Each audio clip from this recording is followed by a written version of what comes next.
all-out crusade to expose Kendrick for being a hypocritical liar that panders to social justice warriors for money and status. However, the more Andrew attempted to attack Kendrick, he just dug himself a deeper hole that he is struggling to climb out of. It all started in July of 2024 when Andrew hosted the UK podcast duo Shits and Gigs, whose real names are James and Fuhad. The pair are known to share their unfiltered opinions on friendship, and relationships. And although those were large talking points throughout this pod, Andrew kept obnoxiously forcing race into his questions or topics. Are there black people in the UK that are just black people? I don't know anyone who's ever known a god. Facts. Ever. No idea. But that's like, you're asking the wrong guys. Like, that's the whitest shit. Do they have black ones? Black people love the front like they don't love America, and the second they leave, they be complaining about where the f they go.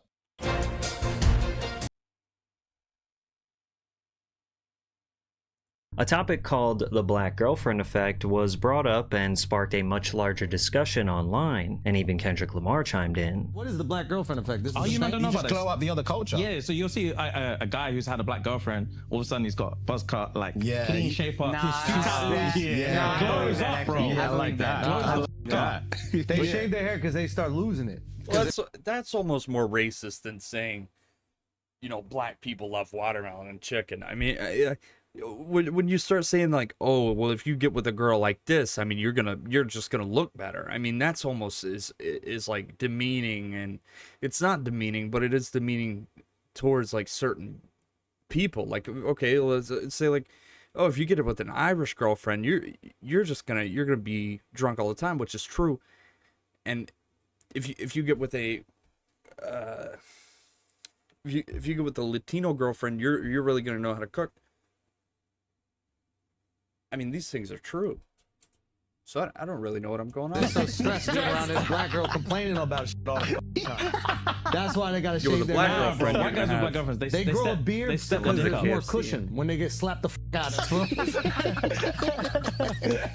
That's hilarious. I think the Black Girlfriend Effect. It might be a protective instinct, bro. You think? Protective. Yeah. Do you guys have you ever had black girlfriends? Really? Yeah. Have you ever had white girls? Yeah. Oh wow. Okay. What's your favorite?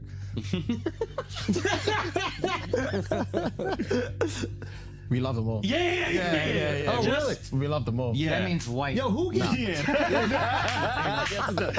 That means white. No, translation. Kendrick fans, get him!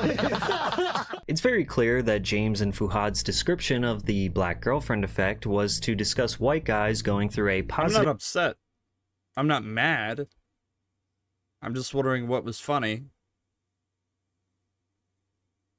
transformation due to them settling down with a black woman. But they didn't make this up out of thin air. There was a trend recently on TikTok where white guys showed their transformations, such as elevating their fashion sense, growing out their facial hair, working out, or investing in self-care in general as a result of dating a black woman. It was a wholesome trend meant to highlight black— I mean, that's what people do when they get girlfriends. They start taking care of themselves.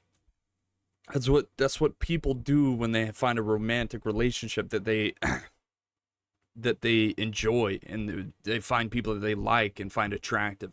You want to make yourself look better. You want to make yourself seem like a better person just because of this other person who you also like. And that person, if they like you the same way, will also do the same, and they will reciprocate that, right? Women inspiring their partners to be better versions of themselves. And in an attempt to be funny, Andrew decided to take the low road of leaning into tired old stereotypes of black women being mean, angry, and physically aggressive towards their partners. We're having a bit of fun. Now, Andrew's audience is very much used to him making jokes about other races and ethnicities, whether it be in his stand-up act or on his podcast. Is that yours right there, bro? Latina? Okay. You gotta be careful with her. You on birth control? Using 3 burritos as a period pad right you now. You need certified yes from them, okay? Right now. Don't go with that pull-out method with Latinas. You come on a Latin girl's stomach, her belly button just opens up and takes that shit in, dog. Like fucking hungry hippos in there, dog. You gotta come on her back. That's why they call them wetbacks. That was a good ad. That's a Mexican right there. Only a Mexican could whistle like a bluebird. No oil money, and you're in the Middle East? Israeli? Oh. They don't have any oil. That's the one bad investment Jews have made. Therefore, he didn't receive much backlash initially, but James and Fuhad's audience were taken aback by Andrew's persistence to keep the conversation about race. They were also disappointed that James and Fuhad laughed at what they deemed as racist jokes. As an American, Yeah, because they garnered an audience of pussies. So I hate to say it, but this yeah. is the most ignorant conversation, hyperfixated on race and keeping people segregated based on stereotypes. That's humorous to these people? So unnecessary. They let this guy run too many black jokes. As a black man from the UK, I'm disappointed, I can't lie. Now it's important to understand that James and Fuhad are known to be relatively non-controversial. They also have a large female fan base. So to see the two laughing at Andrew, a white guy who's making a joke at the expense of black women, rub their audience the wrong way. No one's going after Andrew Schultz because his whole shtick is edgy, offensive comedy. He is trying to be inflammatory. You can't shame a guy who has no shame about what he does in the first place. The fact S&G didn't see this coming a mile off is entirely on them. While James and Fuhad felt the heat from their fans online, they decided to apologize for not checking or reprimanding Andrew for his insensitive jokes. First of all, before we get into like And a Tyson chicken commercial, and I mean, this is specifics or anything like that, obviously there's just literally no excuse. There is no excuse. Agreed. And fight or flight is a real thing. When you're in those situations, you look at it through a lens of like, bro, if it was Fight me, or I flight. promise you, I'll stand up, I'll kick them cameras down, Yeah. I'll smack homeboy in the face, Why would you I'll do say this, that? I'll do that. But when you're in there, Why would you do you're that? in shock. You're in shock, and all you want to do is move on. Yeah, What? bro, Literally, move all on is you the wanna fucking word, bro. All you want to do is fucking move on. Just move on to the next thing. Just Yeah. move on to the next thing. It is our duty to protect you guys. Facts. And it is definitely What are you, the fucking? not cool. Are you to the be in fucking that police, situation. mate? I mean, And what are you? again, Who do you think you not are? be the ones to stand up and kick the cameras down. And You kick the cameras down. Yeah, on we're that gonna sue- occasion, We did. it's not going They to would happen sue again. you. And it's about being human. It's about realizing that you don't know what you're prepared for. You don't know how to prepare for something you don't that know you don't about, know what's yeah, going to happen. yeah. And once it's happened one time, you're like, all right. You learn from your mistakes, and that's literally That's you literally it, bro. learn from your mistakes. Yeah, we man. it. Okay, and we we're, get it. You're like, not we're funny. sorry. Okay, and I You understand. definitely do apologize. You have the Some of their whole fans podcast felt that about- the apology was I get it. I get it. You're not funny. Your fans don't think you're funny. And so everything that you say, they look at it as almost you actually mean this and you're telling the truth about it. That's the problem there. It's the people that you've cultivated into your fan base. That's the problem, and how you've done your stuff. Yeah. How about you say that's the problem? What he was saying isn't the problem. That's what he does. If you go on to someone else's thing and you get mad about what he does, well, you're on their thing. Okay? So if you don't want to be on their thing, talking about things that he does and he says, then fucking don't do it next time. genuine. How about you read up on where you're going to, or who you're going to talk to and what they say and how they act. How about that? Sure, they laughed at the joke, but Andrew should be the one to blame as he is the one who actually made the joke. Others felt that the apology was insincere and that they still didn't properly acknowledge how hurtful these jokes are to black women. As black women, we get beat down by every demographic, everybody's beating on Muslim. black women. I mean, I don't even know if you're Behaviors black. I wouldn't like the even ones that classify these you two as- have expressed and the ones that we all You're have saying, experienced in our lives, and fucking they are put on a hurtful. bomb vest or something. It makes us sad. It makes us angry. It makes us feel alone. And I think that it's important for us to use that kind of language in these kinds of conversations, because actions like what happened in this podcast, it's important to talk about how much this hurts, because it doesn't just hurt us as individuals. What's the odds she has a job? What's the odds this woman is a mother? Very low. If you're getting mad at a podcast that a comedian does, the odds of you either having a child or working a job, very, very low. they're almost crippling numbers. Individuals, it hurts the Black community. Interestingly, Andrew used their apology to remind the world that he had no intentions of apologizing. Any listeners here that are upset at us, we just want to let you know that you're going to stay upset. Okay? What we're not going to do is sit here with our tucked between our legs apologizing on the podcast for jokes. Andrew then proceeded to react to and mock James and Fuhad's apology. I mean, they're How many years acting. have we been doing this? 6, 7. The past 7 years, where I've been saying that your people f mud, Yeah. and you've been saying that my people f sheep. Yeah. I don't feel like we've protected either of our people. You know what? You're right. You're right. And it's They're our acting like duty you ejected them to with protect sickle people. cell or Scottish something. people, I mean, just it's wanna say absolutely that ridiculous. I apologize to all of you I don't understand. for letting this mud say we Scottish people, I apologize that you're all so ugly that you have to sheep. I apologize for that.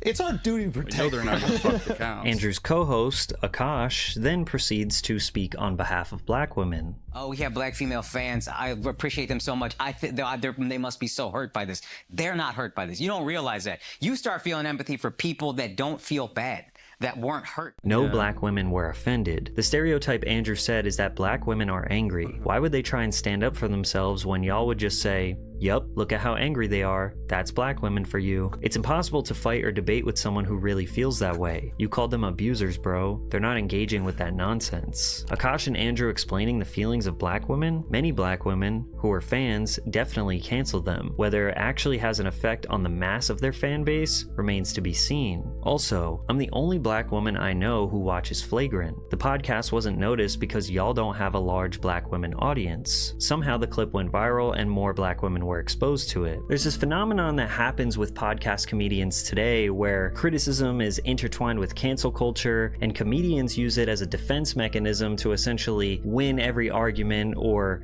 justify their behavior. A comedian's job is to tell jokes with the goal of making people laugh. On stage, if they make a bad joke, people won't laugh. Maybe even in extreme situations, they might boo the comedian. This is commonly referred to That happens with as good jokes, bombing too. on stage. When a comedian is bombing, do they start having a TED talk about how they are actually funny and they're just joking and that the audience needs to stop trying to cancel them and chill out? These are just jokes. No. They finish the set and they learn how to make their material better. Today, when comedians like Andrew Schultz get backlash online for bad jokes, they turn it into a think piece. They start casting blame on others for not laughing or understanding the joke. It's because you don't get it, or oh, this is just cancel culture. And this is especially more common on podcasts because while stand-up is often They're not even saying that, though.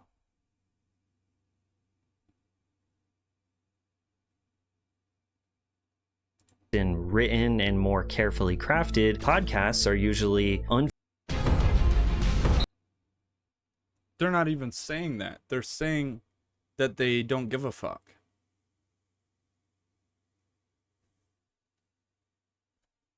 They're not making it like this whole thing.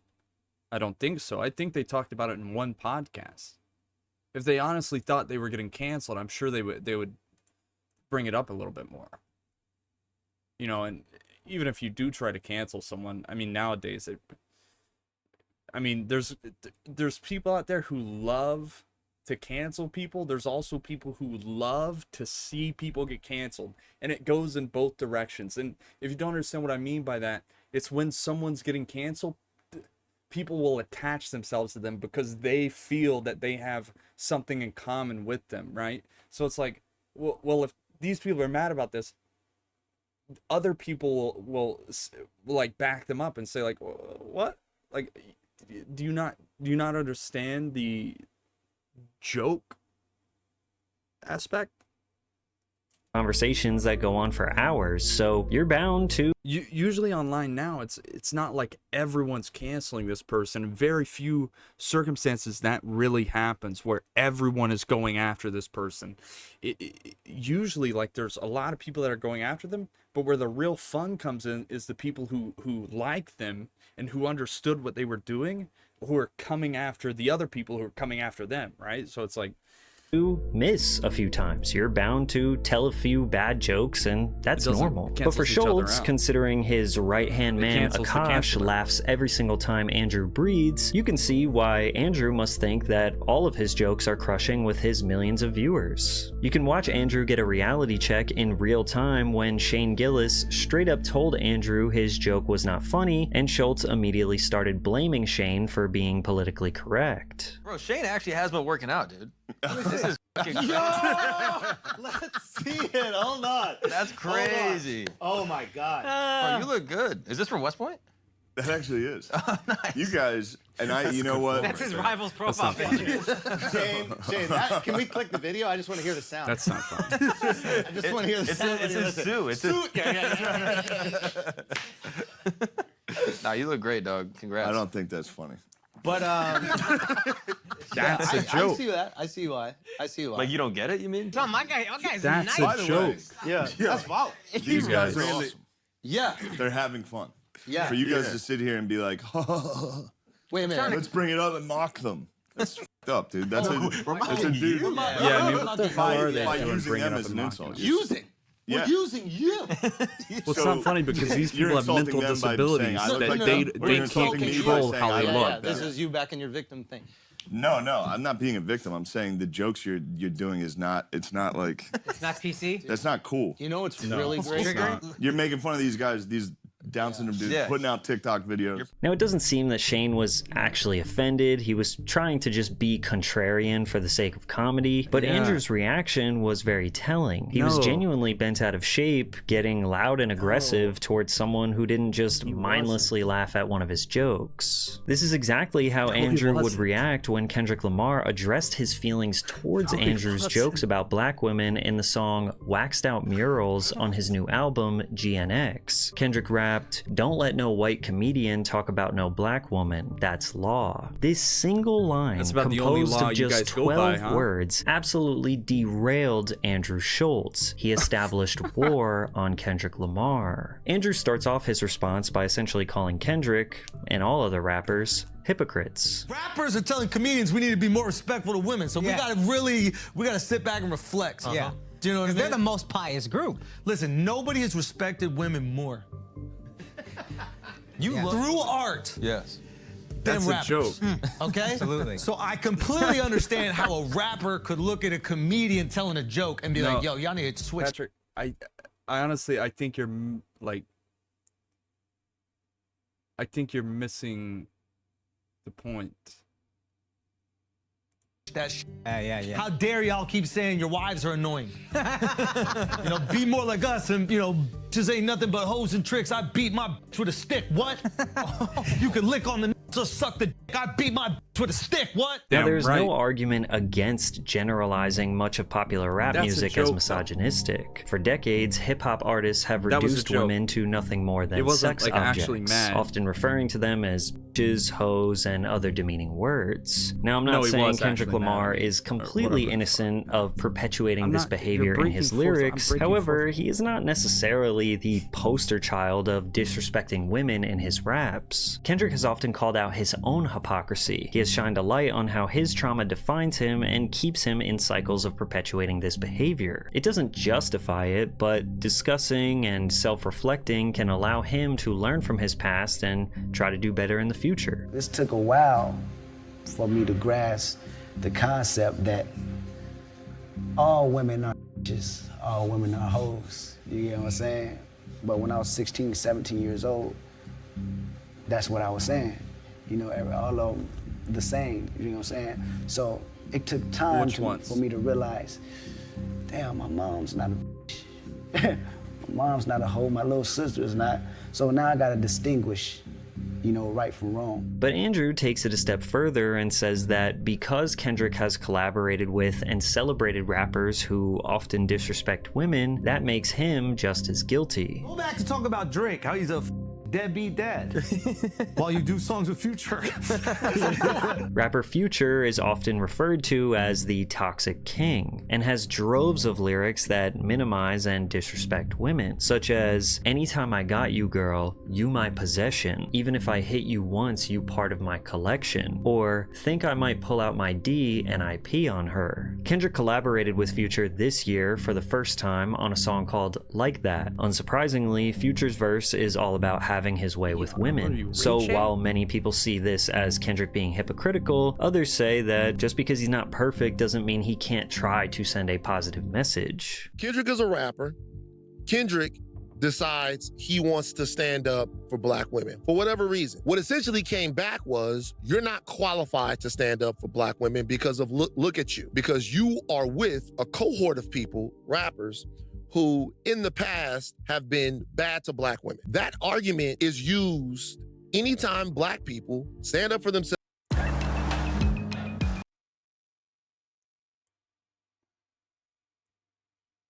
That was a joke, though. I hope, can we get that? Can we get that through? That when Andrew said that, that was a joke. When Shane said that, I'm pretty sure it was a... I don't know these people, but I can... you know, I can kind of... I'm deciphering through philosophical texts and mind reading that these people are joking. Sure. Because there is a purity test that black people have to pass before they defend themselves. Of course. That is a way to keep them from defending themselves. To equate a black person with the worst version of what you feel a black person is culturally is a way to say, as long as you're with that, you can't say anything about what we're saying, right? Kendrick ain't never made bitches ain't shit but hoes and tricks. Kendrick has never said any of that stuff, but he is a rapper. Rappers say those things. He is inherently connected to the worst lyrics amongst his industry because he is with them.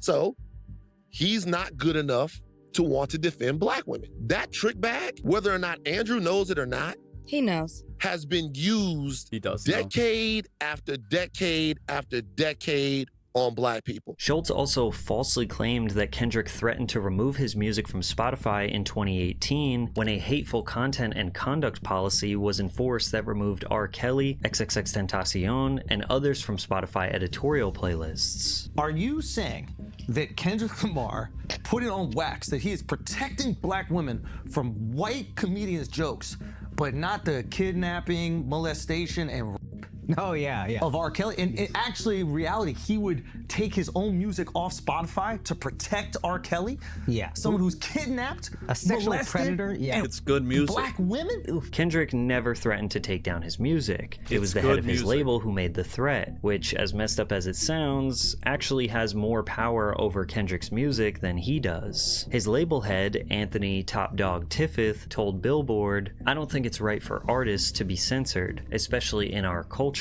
How did they just pick those artists out? How come they didn't pick out any others from any other genres or any other different cultures? There are so many other artists that have different things going on, and they could have picked anybody. But it seems to me that they're constantly picking on hip-hop culture. It's not that the label thought that R. Kelly was actually innocent, they just felt that this hateful content and conduct policy was a slippery slope that could lead to more censorship in music." Andrew also convinced himself that Kendrick needed to mention him for clout. I didn't want to tell you because you had things to focus on. What a time to be alive where... I was not one of the Asians who said, good luck on your special. I'm just saying, what a time to be alive where rappers got to talk about comedians for clout. God bless, dude. Like, we are up right now. God bless. The biggest story about the album, outside of the album and people enjoying it, was a sub at a comedian? Kendrick dissed me for clout. Yep. How delusional and oblivious can you be, bro? Schultz continues to call Kendrick a hypocrite by pointing out that he has a musical comedy in production with the creators of South Park. Now I understand why he's doing a comedy with the South Park creators. Oh, that makes sense. Because he appreciates white comedians that make fun of black people. There you go. And they've done that brilliantly for decades. Yeah, that's true. And he would never want to, break one of his own laws. No, that's true. I mean, didn't they have a character called Token on the South Park show? Yeah, they do. Which I'm sure Kendrick is a big big fan of. That's true. He must be a big That's fan if he's true. going to do a comedy with them. I mean, we can look that up. Apparently, he has a comedy coming out. It is true that Lamar is pairing with the South Park creators, Matt Stone and Trey Parker, on a feature-length film. The film will depict the past and present coming to a head when a young black man who is interning as a slave reenactor at a living history museum discovers that his white girlfriend's ancestors once owned his. Paramount film chief Brian Robbins said, "The script is one of the funniest and most original scripts we've ever read, and it's certain to create some fireworks when it hits theaters on July 4th, 2025. And yes, I'm sure you all know, South Park has aimed jokes at black people countless times over the years." Here we see a black person eating chicken and watermelon, a stereotype that hurts the African American community. Okay, well, looks like you're gonna get a lot of help here. Category is people who annoy you. Audience, keep quiet, please.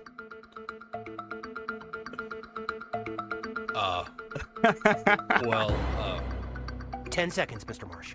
I know it, but I don't think I should say it.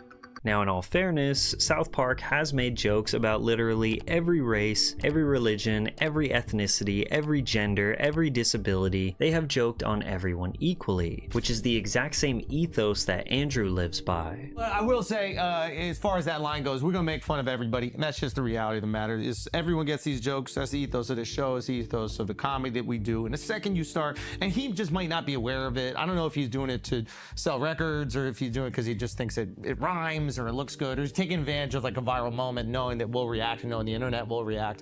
But the reality is, the second that you make a group protected, everything else becomes racist. You're either racist to that group or you're racist to everybody else. And when you make fun of everybody, that is the one beautiful thing that allows us to kind of come together and laugh at ourselves and each other. I've been very fortunate to travel the world making fun of people. Hey, Meta, which of these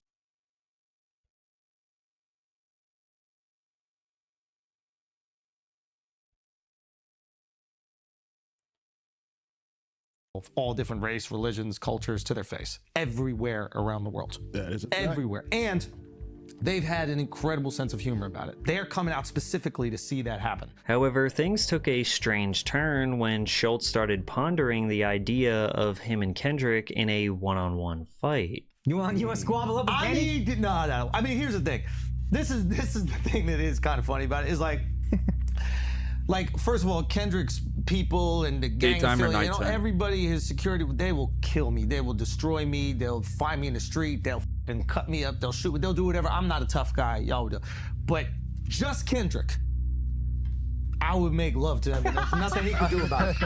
Just Kendrick Lamar, I would make love to him, and the only thing that he could do is decide if it's consensual or not. That's the only thing he could do. If it's me and Kendrick, this is about physics. It's about physics. I don't even know if I'll get hard. But if we're in a cell, there's a chance that if we're in a cell and we're bored and we done tattooing each other, whatever you do in the cell, and we ran out of board games and we did all the other things, we cleaned everything, and I'm like, man, I might as well f you. There's nothing he could physically do to stop that besides put his legs in the air and choose a position. Maybe I'll let him choose a position. Why are you pulling this picture up, Mark? Why are you doing this? Put up that picture of him and Travis Kelce's girl. Look at that shit. Oh my God, dude, that's unbelievable. Yo, I'll be honest. I would go so far as to say I don't think he could stop most people on the planet from having sex with him. That's Taylor Swift. Like, the only reason he got security is to stop people from having sex with him whenever he wants. Up until this point, Andrew could be seen as rightfully defending himself and making somewhat decent points. However, making a joke that he could and would actually assault an R-word Kendrick was potentially crossing a line. Meek Mill thought so. He tweeted, "White men saying they'll R-word black men openly is extreme, and then say it's just a joke. Black manhood is not a joke. I seen the same guy saying I was gay on his stand-up. My white friends like, it's a joke. We don't joke like that in the black community at all." O'Shea Jackson Jr., Ice Cube's son, simply called him a weirdo for his jokes in a tweet that has 6.3 million views. Andrew replied with "Google No Vaseline" by Ice Cube, basically insinuating that O'Shea's own father has made a song about R-word. The ironic part is that if Schultz googled what No Vaseline was about, he would have learned that it was a diss track towards his former group, NWA, and their manager, Jerry Heller, who had them locked in a horrible business contract. O'Shea replied, "A metaphor about getting effed business-wise by your manager. It's not the same, homie. He ain't call you a bitch. He ain't say F you, didn't even say your name. And your response was buck-breaking. Shit was just crazy." However, others stepped up to defend Schultz. LOL, y'all mad at Andrew Schultz but push this tough-ass, no-rules hip-hop culture. Dudes talk about murder, pimping, sex trafficking, smacking hoes, drill shit, etc. and clutch your pearls at a joke. And yes, a joke from the Patrice O'Neal, Bernie Mac, Richard Pryor, Bill Burr type of comedy eras. The culture calls Drake not like us and drags him for days because he dared to take legal action against.